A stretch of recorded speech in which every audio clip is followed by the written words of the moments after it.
Ah, yes, ladies and gentlemen, my name is Jack Farmer, his name is Andy Rossi, and we got a banger of a show for you today on Evolution of Movies. Andy Rossi, we're going to peel the onion on who you are a little bit today. Oh, boy. That sounds great. We're going to dive into your past a little bit, and for everyone who's listening, the reason is we've got a special guest this week, and it's not just anybody. It's not just anyone. First off, let's talk about the stuff that people may have heard of. Let's talk about the fact that he's on season Kevin Can F Himself, right? Season 2 coming out soon. He's on the new Apple TV show coming out soon, High Desert. He's also on Winning Time, but most importantly, he's your old high school chum. Ladies and gentlemen, it's Eric Peterson. Eric, how are you? Yeah. Hello, boys. How you doing? Good to see you. Buddy. Rossi, good to see you, my friend. Hello.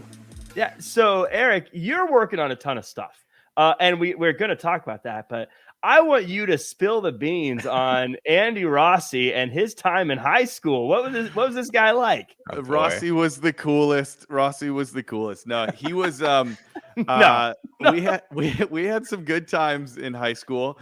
Yeah, I mean, we met because I think, did we know each other previous to high school? Yeah. I think we must probably have. like 5th grade or so. Yeah, 5th, 6th grade, something like that. But we became closer friends in high school. I remember a few. How do I want to put this? some fun nights at the Rossi household. Let's put it that way. Let's keep it clean. Yeah, and the Peterson household. Eric had a hot tub. I did have a hot tub. That was a big attraction. His own, not his parents'. Yes, that's right. Just in my room. Yeah. But no, we were good buddies in high school, and we've stayed relatively close. It's great. There's not many of us out here in Los Angeles, so I'm very happy whenever I get to see Andy and Stephanie. And but we were good buddies, and Rossi was the coolest. Like, he was definitely a part of the popular crowd of people.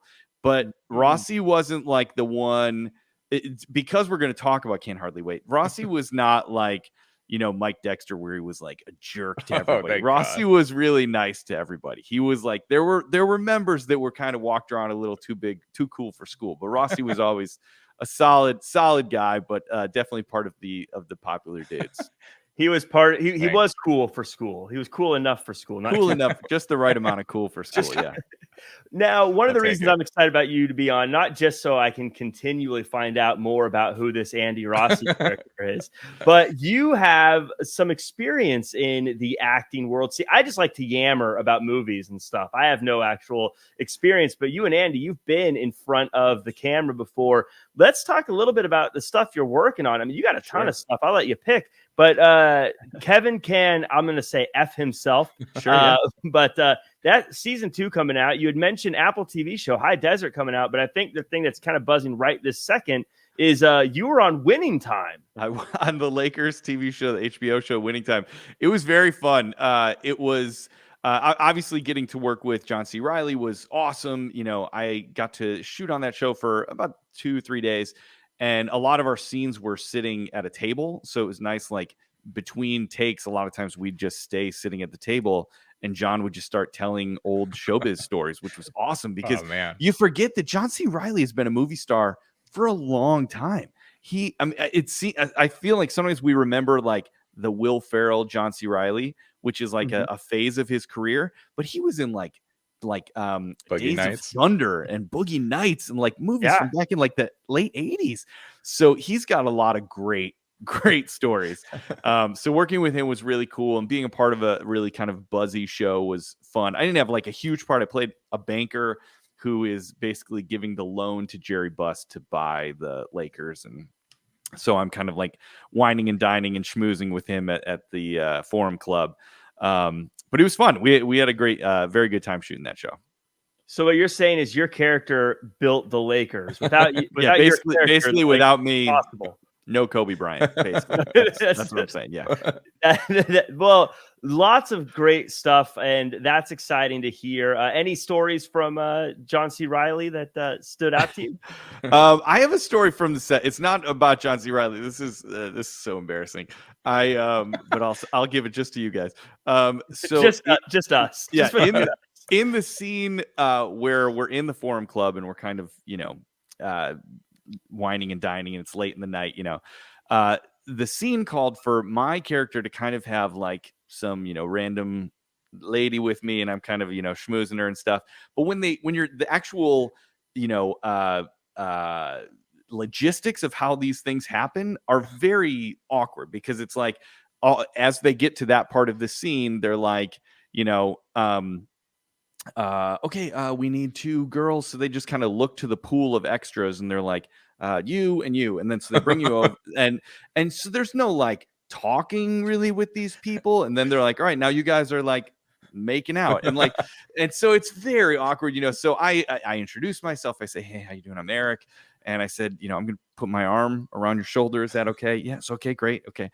And I have like a fake cigarette, and I'm like, I'm not going to like kiss you or anything, but I may like kind of put my nose in your neck. Is that okay? And they're also like trying to shoot. So you're trying to do this very quickly.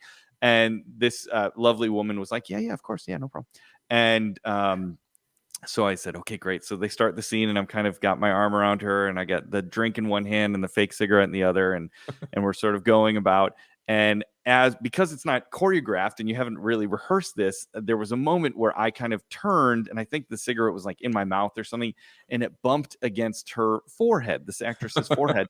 And I was like, oh gosh. And there was like ash on her forehead. Oh, no. So I'm like, oh, but it's still like in the middle of the scene. So I'm trying to like kind of wipe it off, like, oh, look at your pretty forehead, as a, because I'm trying to like not stop the scene, because the moment's not really about me. I'm just sort of feeling the moment, And so I kind of like wipe some of it off, and I'm like, there's a little spot that I can't get off anymore. And I'm like, oh geez. And then eventually they call cut, and I'm like, I'm so sorry. There's some ash on your I couldn't get, I'm so sorry. And she goes, no, that's a birthmark. And I was like, oh my God. So I did get ash on her forehead, but it was also like conveniently right where she also had, I guess, had a birthmark. And she was like, you can't wipe that off. I felt so embarrassed. I couldn't believe it. That's funny. Man. But yeah. I've been wiping this thing forever, and I'm not making any. It won't come on. She was very lovely and very professional, and kept it. She didn't call cut herself. She rolled with the punches. But I felt very terrible about it. I gotta watch it again now. That is fantastic. Yeah. All these things you take for granted, all these moving parts as a viewer that you just take for granted that happen, that you realize you forget that someone has to actually figure that out and fill the in logistics of it. Yeah. Well, there's a lot of crowded scenes in the movie we're about to chat about today. Yeah. And for people who are new to the show, to the evolution of movies, what this is what we do is we watch a movie and then we chat about it book club style, but we call it the evolution of movies because we always pick a movie that came out 1 year after the last movie we watched. So we started in 1980, then went to 1981, 1982. Now we're all the way up to 1998, a time when movie theaters were filled with hits like Meet Joe Black, The Big Lebowski, and of course, Blues Brothers 2000, but we aren't talking about any of those. We're talking about Can't Hardly Wait, a movie IMDb described as a complete graduating class consisting of beautiful girls, geeks, and promising footballers assemble at a rich classmate's residence for a party. Interesting developments follow at the get-together. Eric, wow. Had you seen this movie before, and what were your thoughts going into it this time around? I definitely had seen this movie before. This was probably I wouldn't list it in like my top 10 favorite movies, but it might be. Do you know what I mean? Like, it's not something that's going to jump out as like, oh my God, that's in my, I'm going to say things like Godfather and Good Will Hunting and Shawshank. Right. But I love this movie. I found myself quoting so many lines as we went through it that I was like, these are all firmly planted in my head. It is a great movie. I loved it so much. I will say that I don't know how old you are, Jack, but for Andy and I, because it came out in 98 and we graduated high school in 99, like this was just peak in our zone of like, this is what we were living. I remember American Pie must have come out maybe like the next year. And that also felt like this movie was made for us. It's about us, like it just felt so close to home. There was like, we felt so seen. One of the questions that I actually wrote down in my little notes as I was watching last night that is a good starter here is I'm very curious as to, because it honestly feels very real. Like all of the different cliques feel like exactly those cliques existed in our high school. Those archetypes of people existed in our high school. And my sort of like big existential question is, did the movies make us feel like that's the characters we had to be? Or were the writers really in touch with like, yeah, this is what high school is really like? Or is it a little bit of, they're feeding each other? Because it really felt like, oh my God, like we would say these types of things all exactly like this. And I was like, but were we just quoting the movies that we were seeing? Or were these movies really like had a finger on the pulse of what it was to be a high schooler in the late 90s? I don't know. It's so funny you say that, because I was kind of thinking the same thing. And with this movie, yeah, you kind of, I guess, project yourself onto one of the characters that you feel like that was me or that was my group, and you're almost rooting for your I guess cast member, if that makes sense. Like I'm sure if you identified as a nerdy person, you were like, come on nerds, get it. Or if you were a Mike Dexter type, you were like, gosh, I hope this guy does just kill it in college. But you do kind of feel like you're part of these groups, and but as diverse as the groups were, they also weren't too jokey in how they looked. I mean, Seth Green, and we'll talk about him in a little bit, but he clearly was a like over the top person, but it wasn't like, outside of a few people like walking down the hallway, there wasn't like the super goth person and the super, and Mike Dexter wasn't wearing his Letterman jacket all day and stuff like that. But you could still tell who these people were. Now, I wonder what the budget was on it. Yeah, because it didn't have that. You know what I mean? It kind of just seemed like a pretty. I forgot how simple the premise was. Yeah, it all takes place in one night, all in one house. Yeah, I mean, it's brilliant. Right, and it did take me back to like, how come? Why don't adults throw parties anymore? Like, I want to go to a house party. Also, I feel like everyone's parents left every weekend in high school is how I remember it, but that's obviously not the case. But like, how does every weekend someone's parents are like, I'm going to leave a house unattended with a high schooler in, like, how did that happen? I don't know. It was crazy. And why would you? If I had a kid, I'd never, like, if my kid was in high school, I wouldn't leave the house. I would never leave the house because I would know what's going to happen. Oh yeah. I mean, we were also lucky that this was before the ages of like ring cam and like a surveillance system in your house. Even cell phones. Even cell phones. Yeah. So Andy, now we have a game on this show, Eric, where we have Andy try to guess the Rotten Tomatoes score. And then you're going to pick whether or not you think the actual score is higher or lower. And we're going to see if you're right. Andy, 1998, Can't Hardly Wait. Where do you think this came in? First of all, it's competing with Blues Brothers 2000, which came out in 1998. How does that make sense? That is crazy. They're like, we're playing the long game. We know this is going to stay in 2 years for early. At least 2 years. Right. This is going to be the biggest release of all time. So like Eric said, I love this movie too. It came out like right in our high school days, so it feels nostalgic, and I thought it was great. And I thought it was great the first time I saw it. So my ranking is probably much higher than the critics ranked it. But I still think it's good. It's like a solid, high school movie. So I'm gonna go. I think I go this number often, Jack, but I think I'm gonna go 76. That's my guess. 76. I think that would put it in the middle of what we typically get on the show. But Eric, 76. Like I said, it's in the middle. It's kind of a tough. Do you think it's actually higher or actually lower? Well, I'll tell you this. It should be higher because there's not a scene in this movie that misses. I wrote that note. I was like, every scene works, is funny, is like edited down to only what you need. It should be 100%. It should be Paddington 2, but it might not be Paddington 2. Isn't Paddington 2 like the only movie to ever have 100% like ongoing for? That's why we're not going to review it, because once we do it, there's nothing left for us. Sure, exactly. I would say it's higher. I'm going to go higher. If it's audience, Rotten Tomatoes is audience score mixed with reviews, right? I think they're separate. It gets 2 reviews. I think I just go with the critics review. It's just reviews. Ugh. Yeah, the I'm gonna go audience is high. I'm kinda gonna go high. higher. I'm gonna go higher. Boom. Rotten Tomatoes has 82. Can't Hardly Wait sitting at 40%, come on. Oh, making it one God. of the lowest we've ever done. What a No bunch of way. jerks. Incorrect. That's in Flash Gordon territory. Oh, Flash Incorrect. Gordon was 70 something. What was Oh, was the it? I bet the audience was higher though. The audience was higher. I didn't write that one down though. Yeah. Because Oh man. 40%. I don't know why it's so low. It's funny. I wanted to add real quick. So I graduated 01, and it's funny because it does, like, in real life, that's not that far apart. But in high school, Right. when I watched this movie, for me, because I was younger, it was more like, I was like, oh my gosh, this is what it's gonna be like in high school. This is what I have to look forward to. This is how it's totally gonna be in life. And Yeah. Well, not that's quite. what I thought. But We did Clueless a few weeks ago, and that's what I thought when I watched Clueless. I'm like, this is what I have to look This is forward what to. high school is gonna be. Yeah. I'm like, Yeah. oh no. I don't have a computer that's gonna pick out all my clothes. Yeah, Oh, then man. you get to that age, like, oh, I have like 3 pairs of pants. Why do I need a computer? Yeah. Um, so let's get into the movie. But before we get into it, I do always like to say thank you to everyone who is watching, listening, whether it be on YouTube, Spotify, Apple, iHeartRadio, whatever you're listening to. Thank you. Like, comment, share, 5-star review, leave a comment, all that good stuff.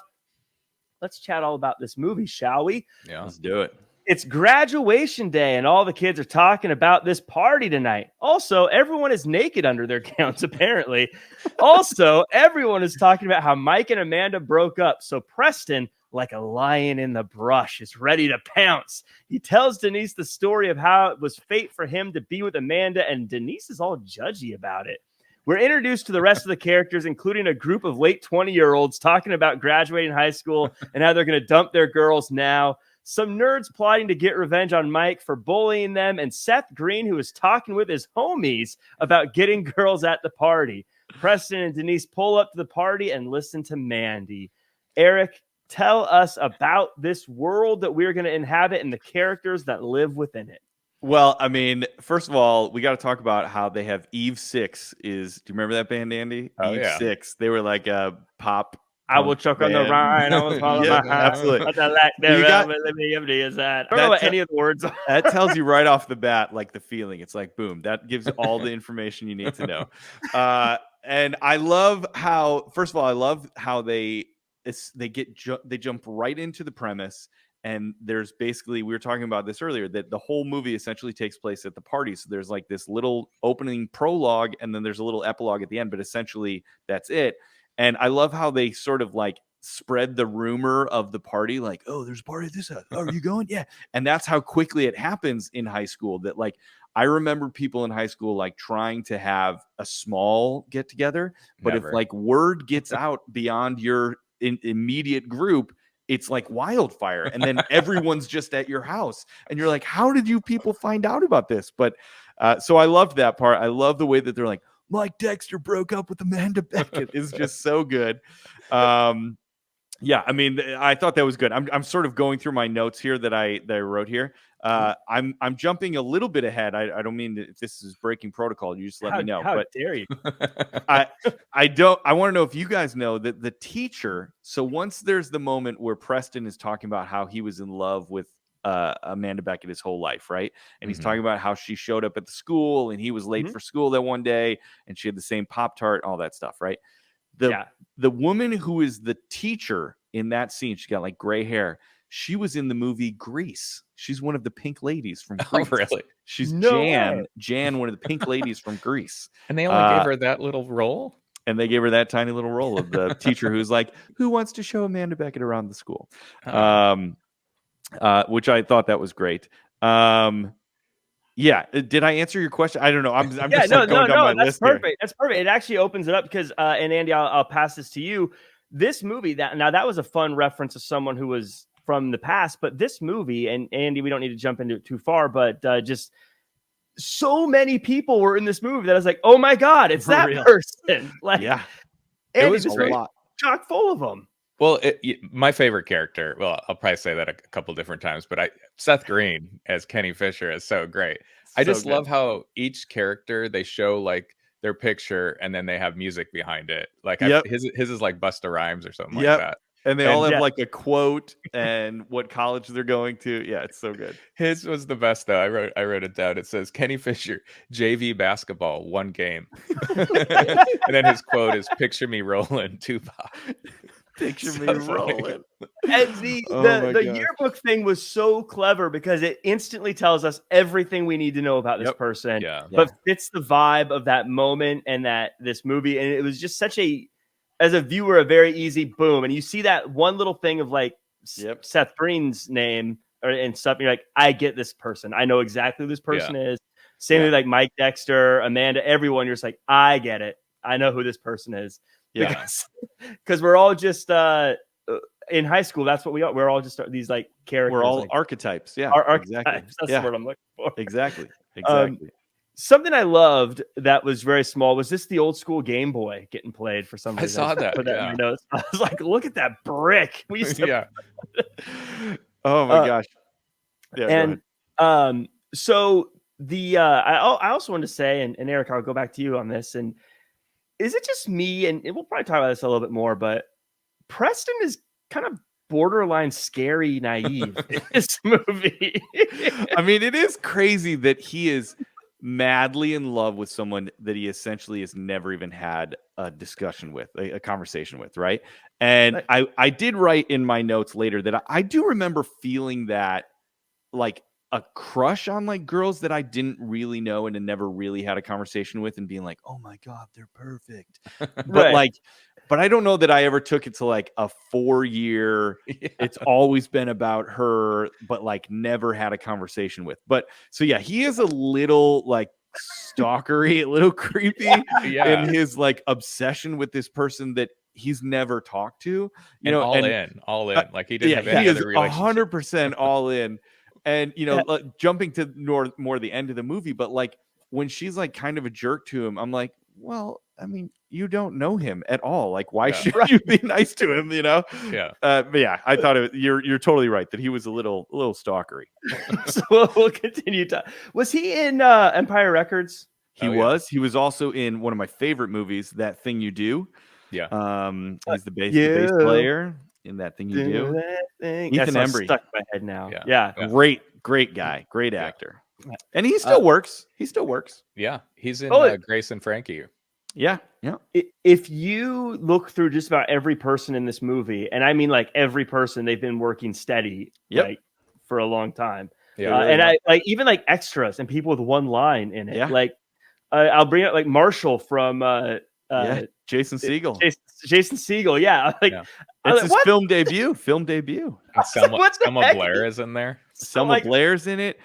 Sarah Rue is in it. Yeah. The guy the Shermanator.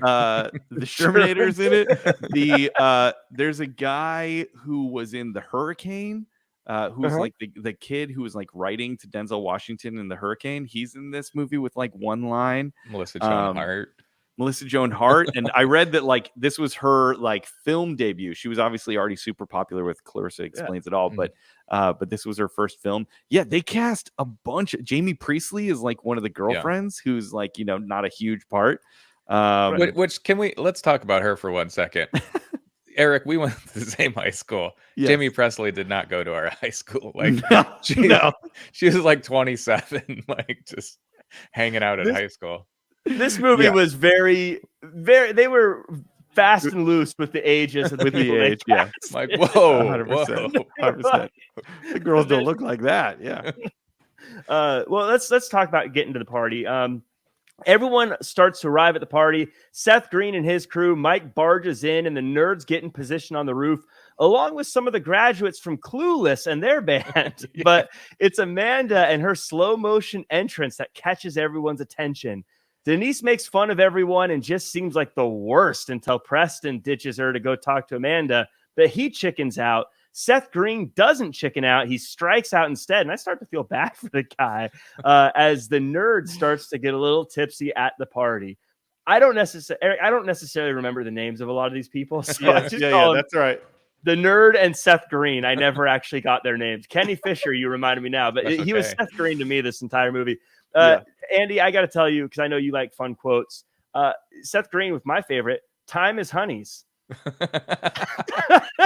I love his two little minions with him too. This is so funny. The two guys. Oh my god, they're so bad. They both have two minions because William has his two minions too. First of all, I loved the ribbed T-shirt that Mike Dexter is wearing that like we all wore back then. These just like ribbed. They were like super tight, like with the like ribbing of these T-shirts that we would wear. So that was right on point.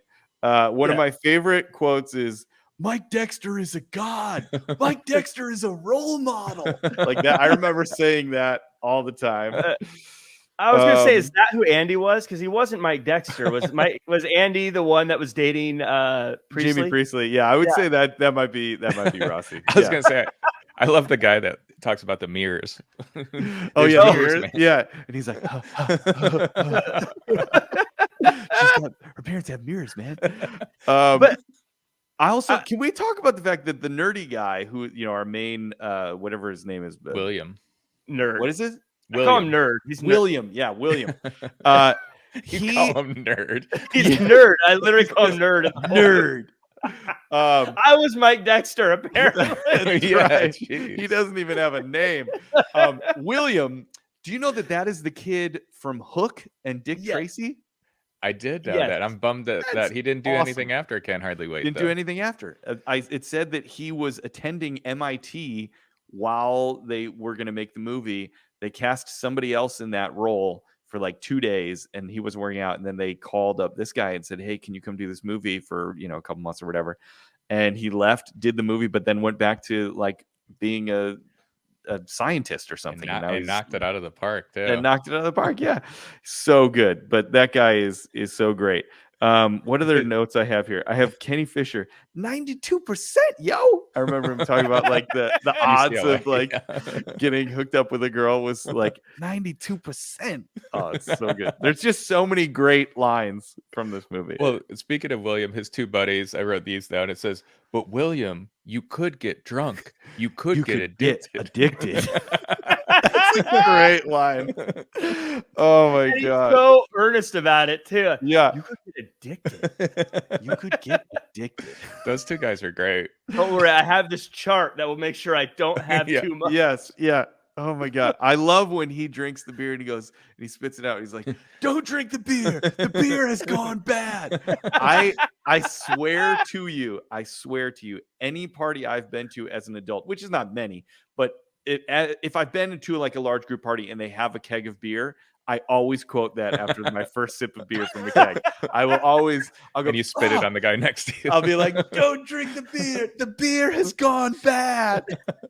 You just wait for that one person that's like, can't hardly wait. Can't hardly wait, man. Yeah.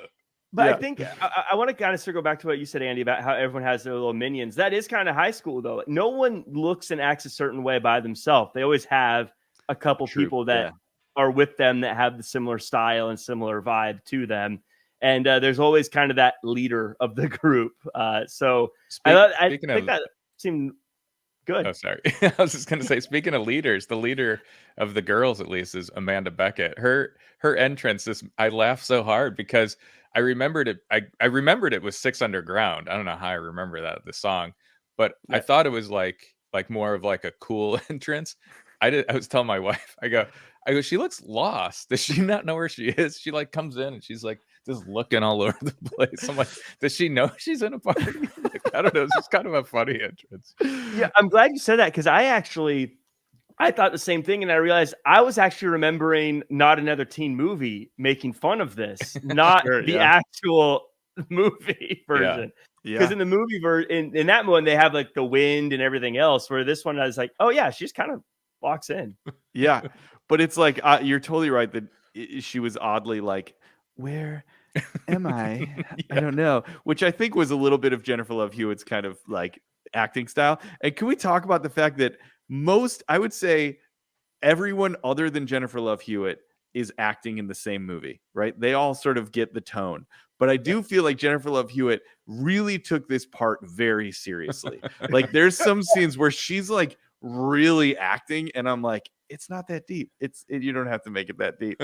But like, I thought it was so funny that like pretty much everybody's like, yeah, we're in like a teen movie. Yeah, here we go. Boo, boo, boo. And she's like, who am I if I'm not Mike's girlfriend? Like she really made it like super deep, which I kind of respect. I think it was kind of great, but it does kind of pop. And like anytime she has one of those like monologues or scenes, it's like, oh, okay, she's doing a different thing. That's okay. Let's roll with that for a minute. But for sure.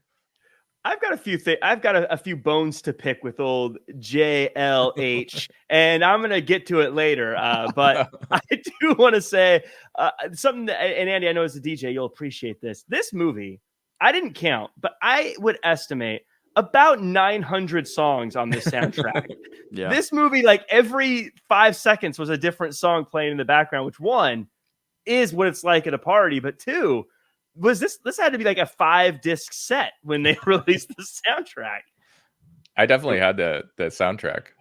It would go nicely. It would go nicely in your 5-disc changer that you'd have in your car back then. Which I also had. And some of us some of these songs don't go together at all. Like they'd play like White Zombie, and then they would play like some older 80s song, and then I'd be like, you got to please all the people at the party. Barry Manilow. Yeah, they covered some ground with that. The last thing I want to cover before moving on, though, is we do hear that people are talking trash about Amanda now that they broke up. And I just thought from a story development standpoint, they're trying to make us sympathize with Amanda here. Sure. Early on. Just planting that little seed. And there. I don't know. I want a poll of the guys here. JLH or Gwyneth Paltrow?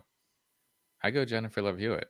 I go as like who's hotter or better? Yeah, both. Jennifer Love Hewitt. I go the original J-Lo. Because they were pretty quick to say Paltrow was better, and I was like, I don't know, guys. I know. Yeah. I think that was peak Paltrow though. That was like, Shakespeare in Love. Like she was like really the hottest thing back then. It was pre-Goop. You know what I mean? And she was with Brad Pitt. That's Yeah, that's a hard if Brad Pitt has given his seal of approval, it's very that's true. Okay. Now it all makes sense. Wait, there's one line I have to bring up that I wrote down that's before we move on, was when Kenny Fisher says 10 lovely ladies. Who will it be? And he does like a whole thing. And then he goes, hey, yo, Kareem, baby, what's up? And she doesn't respond. And he goes, 9 lucky ladies. But so good. There's this part of me that's kind of like, good for you though, man. Shoot your shots. Do it. Yeah, man. Come in with a plan. Because he was actually respectful. She said no, and he's like, okay, I get it. And he moved on. Moving on. Yeah. Just good for him. His goggles, by the way, are just so amazing. So good. Like, I think that it's sometimes because it is like a light teen movie, we don't give Seth Green enough credit, but like it actually is a really great performance. Like his lines feel quotable. Every line he says has such a like rhythm to it that it still sticks in your head and feels quotable. He like plays this essentially, stereotype of like a really, now we would say, kind of offensive character, and he does it like in a really kind of charming way. And when he, eventually gets to the scenes in the bathroom where he kind of lets it down, you're like, wow, he's like really giving a full arc of a character. It's really does a really good job in the movie. Yeah, he does. You're right, because it's a character that if you read the script, like this is a completely unlovable character. But when you watch it, he was the first character I felt actually like, oh, come on, man, you can do it. Like, because he's such a loser about it, but at the same time, but his confidence is there. Yeah. So, speaking of confidence, Preston runs into a friend that cock blocks him with a bunch of old stories. Preston Myers. I love that guy. And see you, man. And now someone else starts chatting up Amanda, and Seth Green continues to strike out. Speaking of striking out, Mike is striking out as his boys are still with their girls. And speaking of girls, the girl Preston came with has no friends, probably because she's kind of mean. The band has a wardrobe change, and a girl who found out her fella is cheating on her says she will hook up with the first person she sees, and Seth Green is there. She's happy to go to the pool house with him, but he needs to use the bathroom to prepare. He heads upstairs and gets stuck after Denise joins him, Andy, walk us through this sex prep scene. What? Why did he do it now? Like, shouldn't he have gotten prepped right when he got there? Like, just like or at home, read your Kama Sutra book at home, do your stretching and whatnot. Like, it was just oddly timed. It is. But what made it funny is that because he obviously didn't know what he was doing, because he's walking to the bathroom going, should I put the Jimmy cap on now? Right. I love when he goes, I better double bag it. I don't know where this girl's been. It's just like, it's so good. Also that he has to deal with like the long line, at the bathroom. So that's why he goes to the bathroom upstairs. And it's like, I felt it honestly gave me like pangs of like anxiety watching it, because like when you are a high school boy, it's like all you can think about is like making out with a girl and like hooking up with a girl. And to see this poor guy who clearly has never done it in any capacity, and like there's a pretty girl who's like into it, I'm like, bro, go, just go. And the fact he's like, stay right there, baby, I'll be right back. And I'm like, no, you're gonna blow it. I know there was you're right, and this is again how good he is, because I was totally like some people will say don't run up the stairs in horror movies. I was like, don't use the bathroom, just go to the pool house. Go, man. Yeah. And well done scene too. The girl says, watch out for the door. She says something about the door. Don't close the door. And he actually doesn't. He leaves the door open. You're right. Yeah, you're right. Oh, that's actually a really good point, because she it's Denise, who was completely unlikable. Is Denise the girl who owns the home or the friend? No, Denise is the friend that came with Denise, Preston. the redhead friend. Okay, yeah. I was like, this girl's a jerk. No wonder no one likes her. She just bags on everybody. She gets hit in the face with a brownie. Oh, I was gonna say that dude was famous too. Yeah, he was famous too. Eric Balfour. He was in was he like in Buffy back in that time? Probably. He was definitely like, he was like Simon Rex. He was kind of the same thing as Simon Rex. Like they were like very angularly faced, good looking guys that were like always played the cool guy and stuff. Yeah. He was I always remember him as being from 24, but he was already famous by the time. He was like a famous cameo in 24 by the time. Yeah. Can we talk about the memories guy though? I don't know why that guy is his voice. I don't know if he's been in anything else, but yeah, the way he talks, man, is so good. I love when he says Bullcore. Bullcore, man. That's right. Yes. Don't you remember? Bullcore. You puked in your backpack. I forgot to write that down. I heard that and I was like, wait, am I watching an edited version of this? Is this why Bullcore? Bullcore. I've never heard that word. Oh my god. I'm gonna start saying it now. And we need to talk about the creepy cousin who's like coming with a in, shiny shirt. Oh, that scene is so uncomfortable. Like, yeah. And that guy was sort of a famous actor too, I think.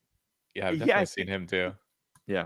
I wonder if he had recently seen Clueless, where the ex-stepbrother and the main character hook up at the maybe he was like, look, boundaries are coming down. Yeah. It's 1998, man. Things are changing. Because she even says, you're my cousin. He's like, by marriage. By marriage? What? God. But it's a good way of showing just how everyone is kind of coming out of the woodwork to totally come after her now that she's been single for 5 minutes. Which, by the way, why didn't the foreign guy make a move? Everybody else was. That guy. Would you like part? That? Yeah. I don't know why. I remembered that guy so much, but he's only in it for like 2 scenes. But. Yeah. The character we chatted a little bit about, but what I love about this too is there are, and Eric, to your point, I don't remember if this was something that this movie started or if it was just always in movies, but the girl who was dealing with the house being destroyed the whole time. Every good party and every good party movie has the person who's trying to take care of the house while the party's happening. And I thought she did such a good job of slowly losing her mind. Yeah. But also like kind of being like a nice person. Like she was like, nobody can go upstairs. Okay, fine. You can go upstairs, and like even like later when the cops come, she's like, get out, please just get out of my house. Like she's she's one though that looked like she was probably in her mid-30s and was cast as a high school student. Yeah. I don't know. Yeah, because I don't know if it was the way she was acting, but I was definitely like, she feels like a mom. Yeah. She doesn't feel like one of the kids. She feels like a mom, but I liked her crawling around looking for poop and the house on fire. Yeah. One last thing I wanted to add too. The nerds on the roof, I love their shirts. I don't know if you guys caught this, but one says "The truth is out there," and the other one says "Trust no one." From X-Files. Yeah, that was so good. Doesn't the one guy? Well, I'll tell you who he actually is because I looked this up. The one guy with the longer red hair. First of all, I think he looks just like Phineas, Billie Eilish's brother. He looks just like him. And secondly, but that actor, if you guys watched Mad Men. Did you guys watch Mad Men? Yeah, I love Mad Men. He played the role of Adam, who was like, I can't remember exactly what it was, but he was like in the later seasons. Either he like was the soldier that he like stole the dog tags from, or he like comes back into his life, or he's like his brother or something. He's a big character in regards to like plot wise on Mad Men. If you go on IMDb and look at his picture now, you'll instantly remember him when you see him as an adult. So you're saying the UFOs didn't really take him? That's right. They did not take him at the end of the movie. Yeah. I thought this whole time they were gonna hook up. I thought like there was like a romantic. So did I. Yeah, those two guys. I was like, is there chemistry between these two? I think that's just nerd love. That's just nerd love. One thing I wanted to mention too before I forget is the band. Like you said, it's the Clueless band. You got Breckenmeyer and Donald Faison in the band. I don't remember. They actually never play, huh? They never play. It's even at the end once they get back together, because the bassist has that great line where it's coming up later. Hang on, I gotta pull it up because it's so good. When he says, "Hey guys, I'm thinking about starting." Wait, where is it? Hang on. He Love says, Burger. Yeah, he says, "Can I get a shirt for nostalgia? What do you guys think about a reunion tour? Some new stuff, but mostly oldies." Oh, the band is so good, and they're fighting over the cowboy hat and everything. Oh, it's so good. What is it? Love? What's the name of the band? Love Burger. It is Love Burger. Okay. Yeah. I gotta get a Love Burger shirt. That's what I was thinking. I'm surprised those didn't sell. Yeah. I wonder if you wore one today. I wonder how long you could wear one before someone recognized it. Because I've seen this movie, but I don't know if I would recognize it without seeing it recently. That's like a good those shirts where people are like, "What is that from? I know it's from something." That's like a good kind of deep cut. And I like the band. But speaking of everyone being their archetype, the band had every band archetype in it. Whether it's like the coffee singer or the cowboy hat wearing drummer or the guy with the suspenders, I guess, playing bass, guitar, or whatever. Do you remember what Breckenmeyer says to start the concert? Says, Did anyone order a Love Burger? Well done. And then they start to play, and then they stop. Then they never play. They could have had the band be its own movie. They could have done a spin-off of the band. Yeah, totally. I did read that Breckenmeyer was actually the movie was written with him in mind to play Preston. And then he had a scheduling conflict and couldn't play Preston. So they cast Ethan Embry, but Breckenmeyer came in and was able to do like his little cameo. And he sort of did it like for free just to help him out. Oh, that's cool. Cool. I could totally see him in the Preston. Oh, yeah, totally. Yeah. Totally. But the nerd eventually he gets drunk and becomes the life of the party. And back in the bathroom, Seth and Denise are not getting along while Amanda talks about how she dated Mike to be cool, but now she tries to act like she's so much better than him because he's immature, even though he was the one that dumped her. That said, Mike sees his bros with their girls and they're not breaking up. And speaking of not breaking, Preston then has sustained, unbroken eye contact with us, the viewer, talking about love and his letter. But after seeing Amanda have a Clueless style, we're related but not related makeout, Preston throws away the letter and leaves the party. This is where I gotta jump on Amanda. This is where Amanda takes a turn for me. She acts like she's so much better than Mike, and Mike was this horrible person when she dated him for 4 years, gathered up all the popularity, and then she'd still be with him if it wasn't for him dumping her. But now she's acting like, oh yeah, he's horrible. What a terrible person. I'm so glad I'm out of that relationship. Feel bad for me. No, you don't get to collect everything and then cash out at the end and be like, no, I was a good person. Amanda, I have a problem with you. I love Mike. Justice for Mike Dexter. That's right. Mike Dexter dancing into the scene, though. Is Yes, one of my I wrote that down too, Andy. That's so good. He's like like, sees his casually. boys. Yeah, he's like, I gotta go talk to them. And the way he's just kind of like, yeah. Hey guys, can I talk to you? It's so good because you get to see him go from completely not moving into like, now I'm dancing into a group of people. It's so good. Oh my god, it's great. And they're dancing. They're dancing very bump and grindy. And the music. This was the music they were playing during this bump and grind dancing did not match the dancing they were doing, by the way, at the time. Can I tell you, it never does. That is the truth of movie making. Whatever you're hearing when you're dancing in like a scene that has music is never the music that actually gets put into it, because those things literally, they just happen later in the process of like when they're getting clearance for what songs are going to be in put into a TV show or movies. And so when they record it, they usually just play like disco music. Everybody's kind of like, yeah, we're all moving, but like it's never to the actual song that you're going to hear. That makes sense, because this did not look like they were dancing to the music that they were playing during this time. But I want to it's what Andy, what I liked about this scene is the nerd gets drunk and everyone likes him. It just proves that drinking makes everyone a better person, right?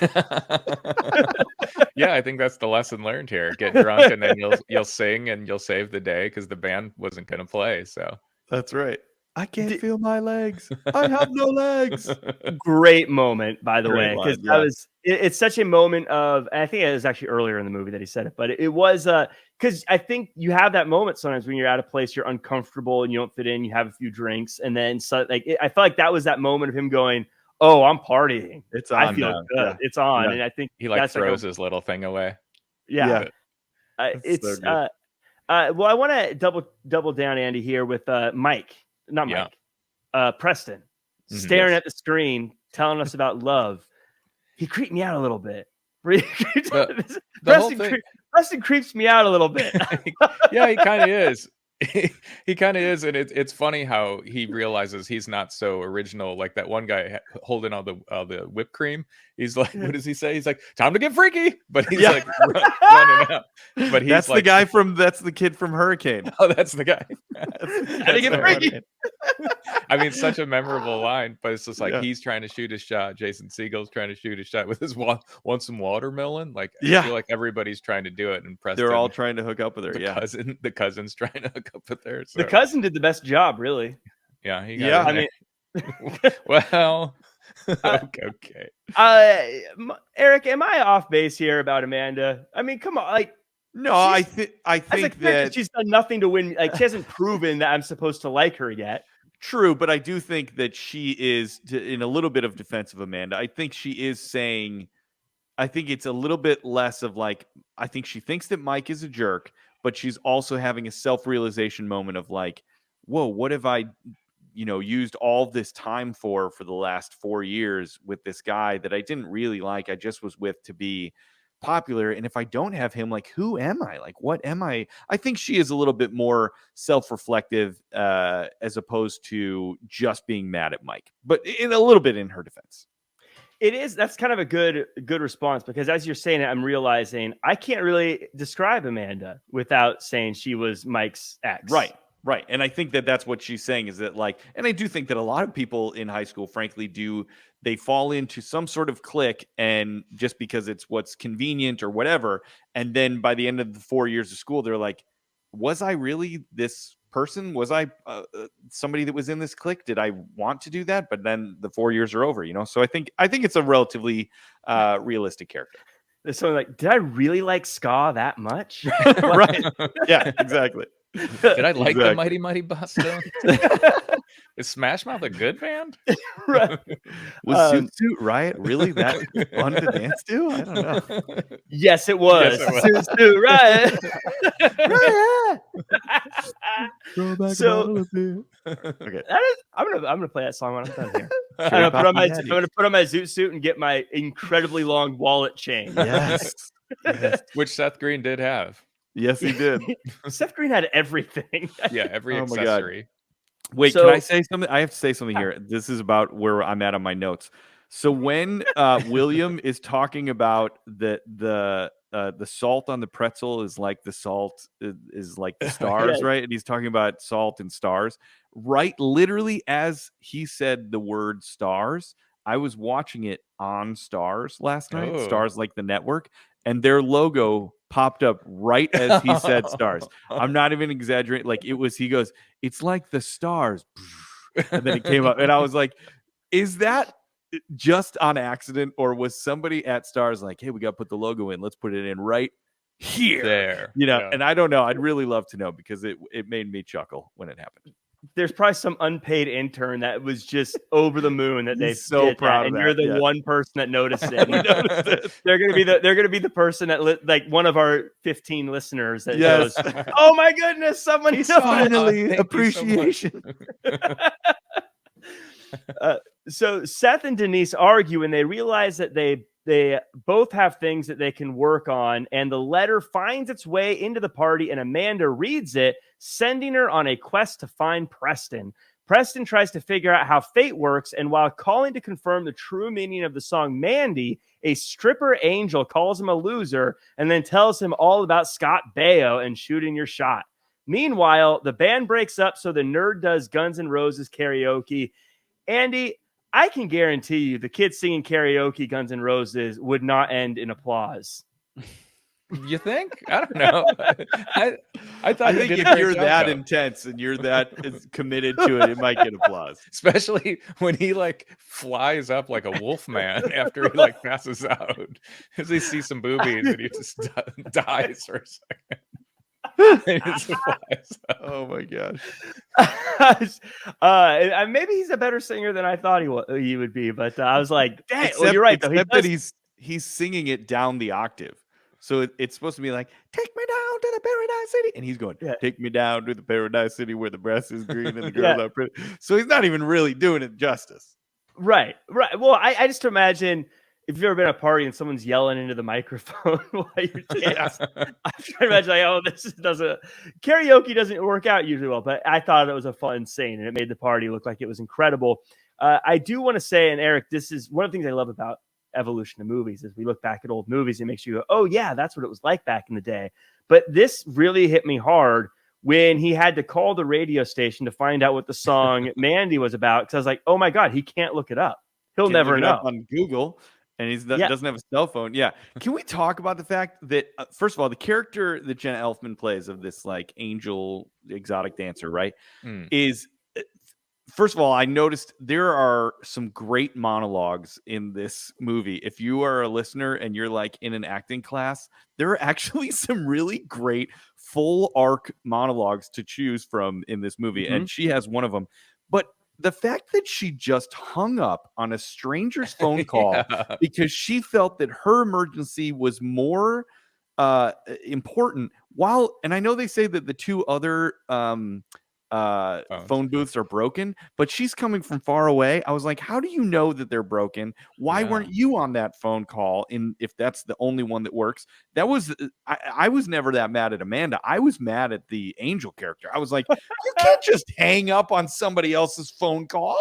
That was completely uncalled for. And the fact that he was incensed was the right reaction, because that really bothered me. And didn't even provide another quarter. Like, she could have just been like, let me do my call. Here's a quarter. You can call your call's Barry back. I hope you have another quarter.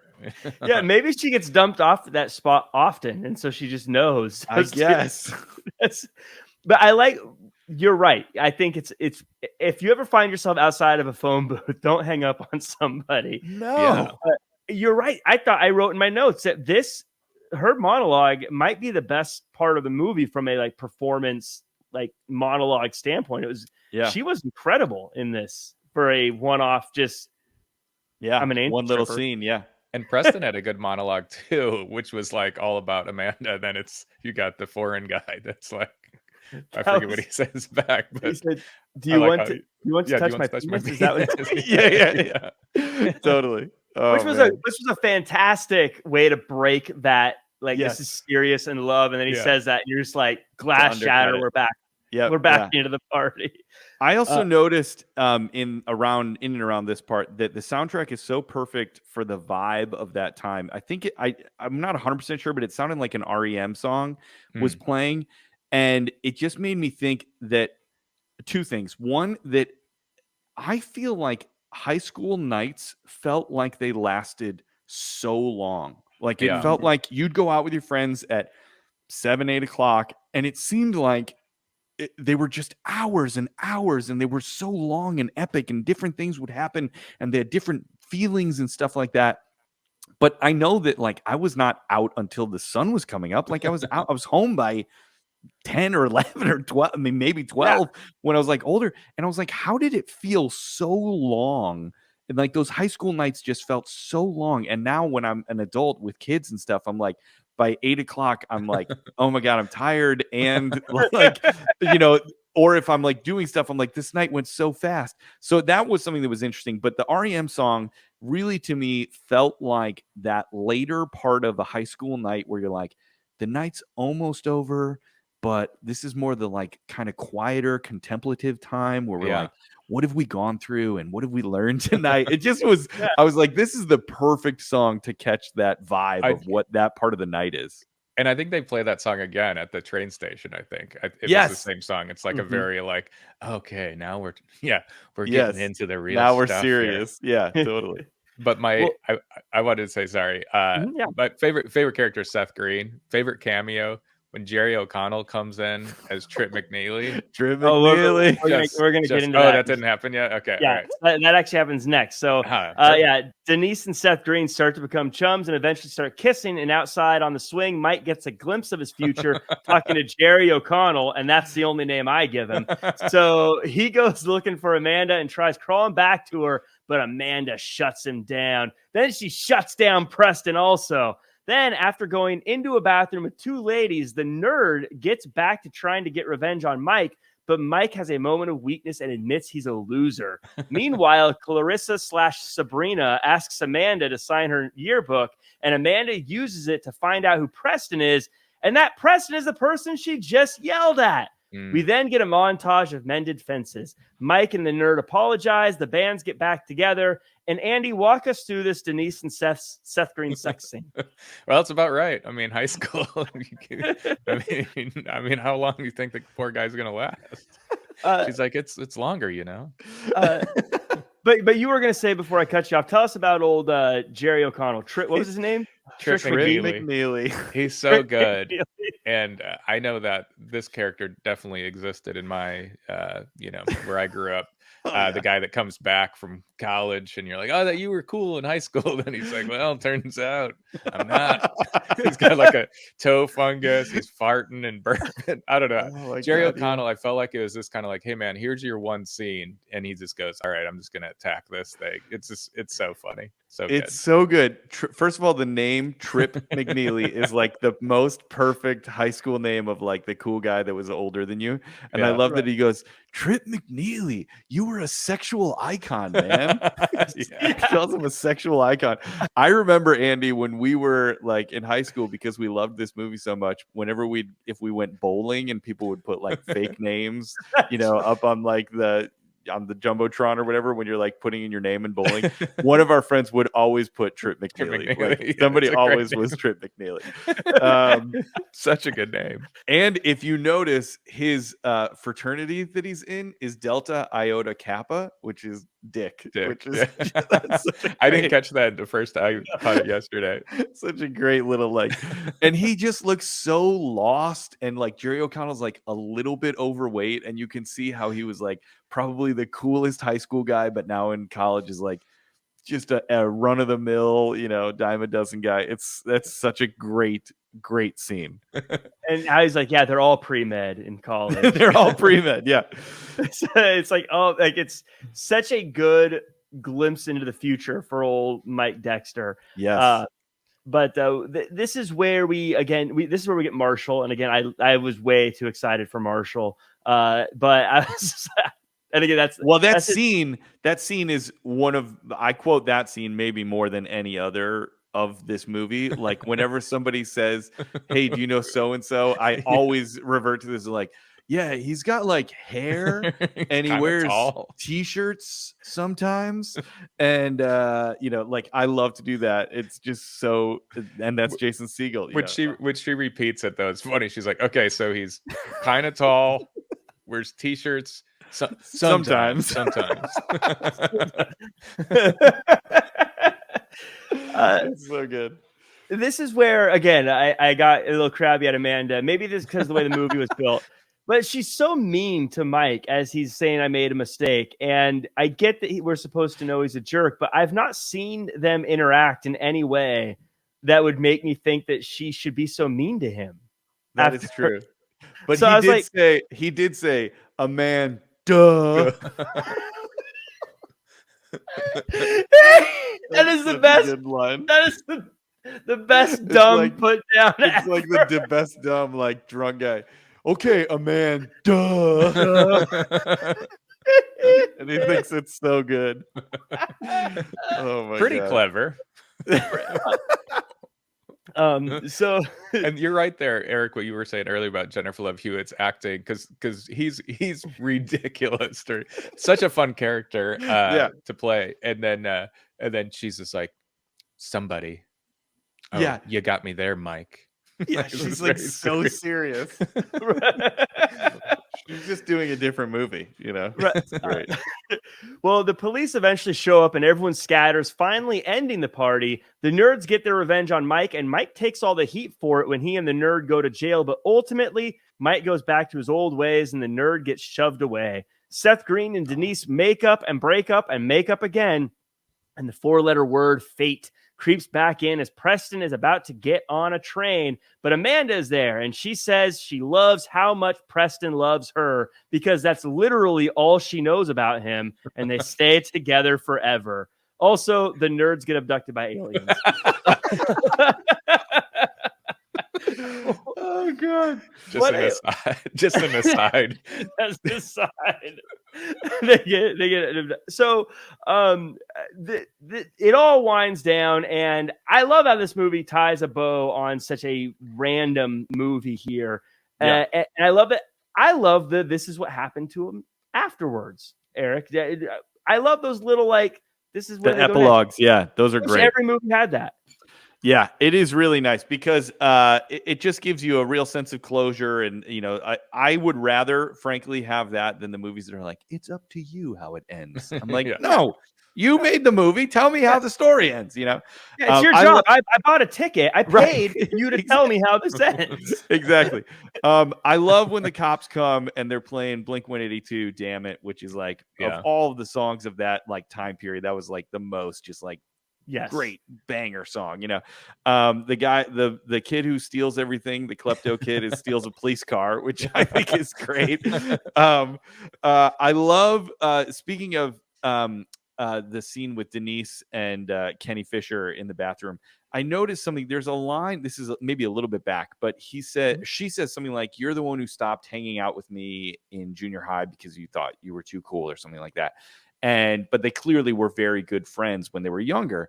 And it's funny, my daughter is 11, my son is 7, but my daughter being 11, she's in middle school now and is just at the very kind of beginning of some of those very close elementary school friendships that now are just kind of splintering a little bit. And part of it is, some of them go to different schools. Some of them just have different interests and stuff like that. So it's nothing nefarious, but I could see my daughter being older and being like, oh yeah, I used to be friends with this person, but then things changed. But you have those deep childhood friendships that are really impactful and important.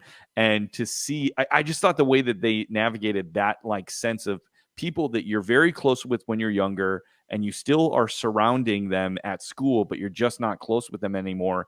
But to forget the memories that you had, you can't really do that. So I just loved how they sort of navigated that. So what you're saying, it's all about the memories. It's all about the memories, bro. I love that guy and Melissa Joan Hart though hook up at the diner. They finally find each other, which is great. That was my note. That was such a clever on the writer's standpoint of putting them together. The guy that's always talking about memories and the girl that always wants her yearbook to be put together. just a fun, clever thing to add in there. Yeah. Andy, what did Jennifer Love Hewitt like about Preston? That he was obsessed with her, and he wrote a nice letter. So are we supposed to root for her? You're obsessed with me? Wow, you seem like a pretty cool guy. he likes Kurt Vonnegut, so he's cultured. And he leaves the day after graduation. I felt like that was quick. Usually, like most of our friends, Eric, like we graduated, then we had like a summer to like the whole summer party, and then you go off to school. But this was. Do you remember, Rossi? I feel like the first one of us to leave was Orsi, our friend Nick Orsi, and I remember we had like this party and we like hung out, and I remember him driving down the street and all of us like chasing him down the street and be like, "Don't go!" And we're all just like laughing and like, it was good times. Yeah, that he didn't even get that. He just went to the train station the next day. I'm like, pretty quick. But you're right, Jack. Like, why didn't Denise say goodbye to him?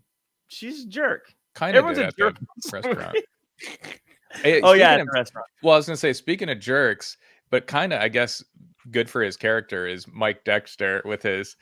I'm trying to do the nerd thing. So stupid, but so perfect. They said like something about Mike works at a car wash or something. I'm like, it's so great. Oh man, and William's like a billionaire or something. But but he does the nice thing behind closed doors, but then in front of his doofus friends, he's got to go didn't change, which actually is kind of nice, because if he had all of a sudden been like, "Hey guys, this is my friend William, accept him," like I think it would have felt like, well, that doesn't really happen, like that. Because up to this point, pretty much everything that has happened was pretty realistic and feasible for a high school party. Yeah, there's actually nothing in this entire movie that isn't realistic, including the aliens. Sure, but you're right, because also when you look back on it, you're like, he was drunk, and when you're drunk, you do that. I love you, man. And then you wake up the next day. I don't really like that guy. Yeah, I love the scene at the end though in the train station with Preston and Jennifer Love Hewitt. It's the soundtrack playing. It's like the clothes. I love that he's wearing that like awesome red vintage jacket, and it just is like the way he jumps over the chair to go get her. And I think it's partially just actual nostalgia for me. Like it just feels like that feeling of high school love and how it just felt so epic and so just complete, of like your whole being was all you could think about it, and I love that last scene. It feels so like a nice full circle moment. And yes, if you really break it down, like he is a little creepy. Why does she like him? But if we forget about those things and we just try to go for the vibe, it's chef's kiss. Very nice. And Ethan Embry is just like deer in headlights sort of look. Yeah. It's just so like you are kind of rooting for him because you're like, this is all I wanted. And I don't know, he's very like expressive, and then her half smiles during It was, and I like to poke fun throughout, but this was really good. I was actually nervous, not nervous, but I was kind of worried, like, as I'm watching this, like, he's not going to give up his, like, dream of meeting this writer to be with her, right? Because that's also not a very good ending, but they do a good job of saying he does both, where they chat and they stay together, but he still goes off and pursues his dreams. Because if he says, I forget college, I'd be like, well, that's not very good either, pal. So really what we need a Can't Hardly Wait 2 that is like 20 years later, and Preston breaks up with Amanda, and she goes, who am I if I'm not Preston's wife? I don't know, like she's now just taken her whole existence and just made herself Preston's wife as opposed to Mike's girlfriend. And then she ends up hooking up with Mike Dexter. Yeah. Or the cousin comes in again. Hey, are we still good? It 2022, It is funny you said that, because I was watching this thinking you could do a 20-year reunion. I mean, it wouldn't be exact, but so good. Who cares? That would be so good. It'd be, because all these people, like I said, they're still acting, they're still doing stuff, and you could have all of them come in. It's kind of shocking that there has not been any kind of reunion movie of any of these like teen comedies, Breakfast Club, whatever. I mean, like all of these great high school movies, especially if you have, like you're saying, Jack, that like if most of the actors are still working and like haven't turned into, Jabba the Hutt, like, okay, let's put them back on film and show, write a reunion comedy kind of thing, which would be great. It'd be hilarious. You could do the whole movie, like you said, exactly the same way, almost like a Cobra Kai, where the bad guy becomes the good guy. Yeah, totally. Where the Preston becomes the guy that breaks up with her, and then she goes back to Mike Dexter or something. I don't know, but I would overall, and Eric, we'll let you get the last words on this. But for I guess overall thoughts, I like to poke fun at this movie, but it's a fun nostalgia trip back. The music, I think, is just such a fun listen to, but this is a good movie. Of writing notes was very difficult because, as we said, it seems like everything's all over the place, but it does tie up really well at the end. And it does give you that feeling of a party because there's just stuff going on and there's people everywhere and things are happening, but it all plays out. This was a fun go back and watch movie. I really enjoyed it. And it was a nice hour 40. I love those under 2 hour movies. That's all movies used to be that way. It was good. Yeah.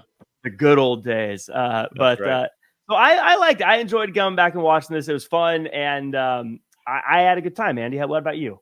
Yeah, I mean, super nostalgic, and it's great that we had Eric on today because I guarantee, Eric, we probably saw this in the theater together. Yeah. And yeah, just going, I don't think I've seen it and it's been a long time, but I was able to like remember all the one-liners, so it's very nostalgic. And it's a movie too where I love that it just jumps in. Like I was actually thinking, I'm like, is it just at the party the whole time? But yeah, it is. But I feel like that's like what makes a high school experience is that the big party, and all the things that happen with it. But yeah, it was great to see. And like you said, Jack, like everybody, most of the people in that movie are still acting. So it's very cool to be like, oh, cool. They went from this and they kind of kept their career going. So I enjoyed it. Yeah. I would agree. It was, I was very happy to watch it again because I haven't watched it in a while.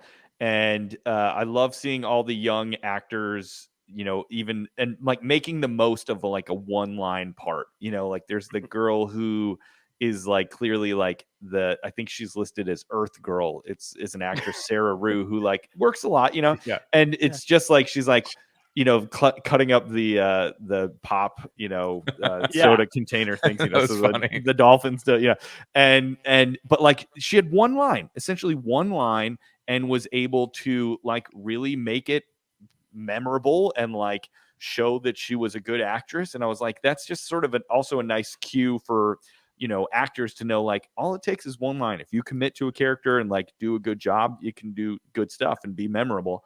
And for me, yes, the biggest word that I take away from it is nostalgia. It just is, it feels perfectly of a time. And I feel like, it's funny, when I was a kid, I watched Deer Hunter by myself, and I went to my dad and I was like, whoa, Dad, Deer Hunter's like intense. And he's like, yeah, he goes, but that's what life was like. And not necessarily about the like, the Russian roulette, but like just the scenes that are in Pittsburgh and like about Steel Town and people like going off to war and coming back. And my dad was like, it was a different time, but that like is a really good representation of what we all like talked and sounded like and talked about and dressed like. And I feel like I would do the same thing with this movie with my kids if they wanted, like, once they're old enough to watch it, if they wanted to know like what was it really like for you in high school, I'd probably show them this or American Pie, and I'd be like, yeah, this is that's how we dressed, that's how we talked, that's what we all had frosted tips, and like it was that's what we did. I mean, that was a pretty darn good representation of what high school in the late 90s looked like and felt like. So for that, I think it's great. Anything that can really like capture the vibe of a certain time or place is done well is good in my book. So I loved it, and I'm glad you guys asked me to be a part of this and to rewatch it and talk about it again. Yeah. Well, we appreciate you having you on. But before you go, we always like to play a little game with Andy here. It's 6 Degrees of Kevin Bacon, where we basically see if Andy can connect one of the actors from this movie to Kevin Bacon in 6 moves. I have a feeling this is going to be an easy one because you have so much ammo to choose from. Sure. There's a big cast. And it happened very organically because Eric mentioned this movie, but Ethan Embry was in That Thing You Do with Tom Hanks, who was in Apollo 13 with Kevin Bacon. Boom. Oh, 2 moves. Easy peasy. Have we had one where the actor themselves is in a movie with Kevin Bacon yet? I think we have, yeah. We had it in Jurassic Park. The little boy was in The River Wild with. Oh yeah, The River Wild. The River Wild, great movie. John C. Reilly. There you go. There you go. It all comes that back. movie's totally lost in time. Like I forgot that was such a big movie. It was so good, and I totally forgot it existed until and twice now. I think I said the last time you said that. I was like, oh yeah, that movie. Well, Jack, I think we've had De Niro and Brad Pitt with Sleepers and Kevin Bacon. So Sure, yeah. So we've had it.